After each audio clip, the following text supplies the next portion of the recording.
calculer les mesures des points d'interrogation arrondis à 0,01 près. Point d'interrogation, j'en ai un ici, un là, un là.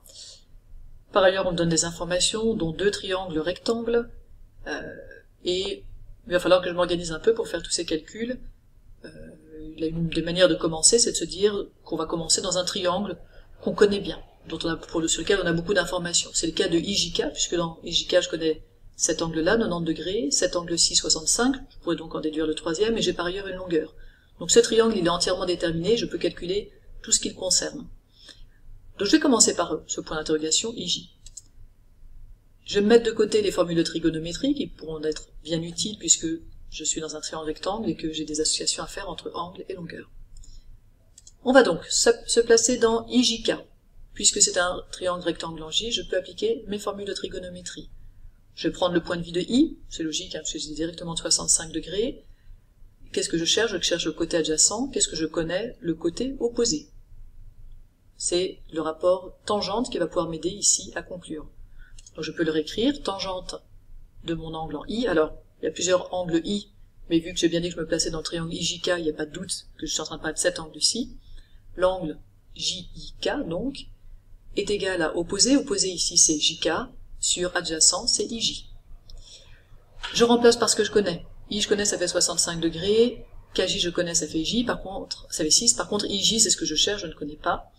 Maintenant, j'aimerais calculer IJ à partir de ça, et pour ça, je peux faire un produit en croix. Je peux rajouter un sur 1 pour m'aider. 6 fois 1 divisé par tangente 65 degrés va être égal à IJ. IJ égale 6 divisé par tangente 65 degrés, et on trouve 2,7, 9, 7, 8, 5, 6, etc. la calculatrice. Nous, on nous demande un arrondi à 0,01 près, donc je vais devoir m'arrêter ici, puisque ce qui suit mon arrêt, c'est un 7, le 2,79 va s'arrondir en 2,80. Voilà, j'ai IJ égale à 2,80. Maintenant, pour calculer cet angle ici et cette longueur-là, je n'ai pas assez d'informations dans le triangle ILK. Effectivement, je connais un angle, l'angle droit, et une longueur, et ça, c'est pas suffisant. Donc il faut que je trouve d'autres informations. Donc ce que je vous propose, c'est de calculer IK à partir de ce premier triangle dont on a dit qu'il était entièrement déterminé, et comme ça, je pourrais en déduire ensuite ce qu'il me faut. Donc calculons IK. Pour calculer IK, je vais faire la même chose que ce que j'ai fait avant, et on va trouver 6,62, donc je vais très vite pour la démonstration. Sinus I, c'est KJ sur IK, donc c'est 6 sur IK, et on trouve finalement que IK c'est 6 divisé par sinus 65 degrés, donc 6,62. Je vous laisse faire, c'est exactement le même raisonnement, on se place dans le même triangle, c'est juste un autre rapport trigonométrique qui est utilisé. Maintenant que je connais le 6,62, je vais pouvoir trouver KL. Alors comment je peux trouver KL? Simplement par exemple en utilisant le théorème de Pythagore. Je connais l'hypoténuse, je connais un côté de l'angle droit, je connais un côté de l'angle droit, donc je vais pouvoir en déduire l'autre côté de l'angle droit.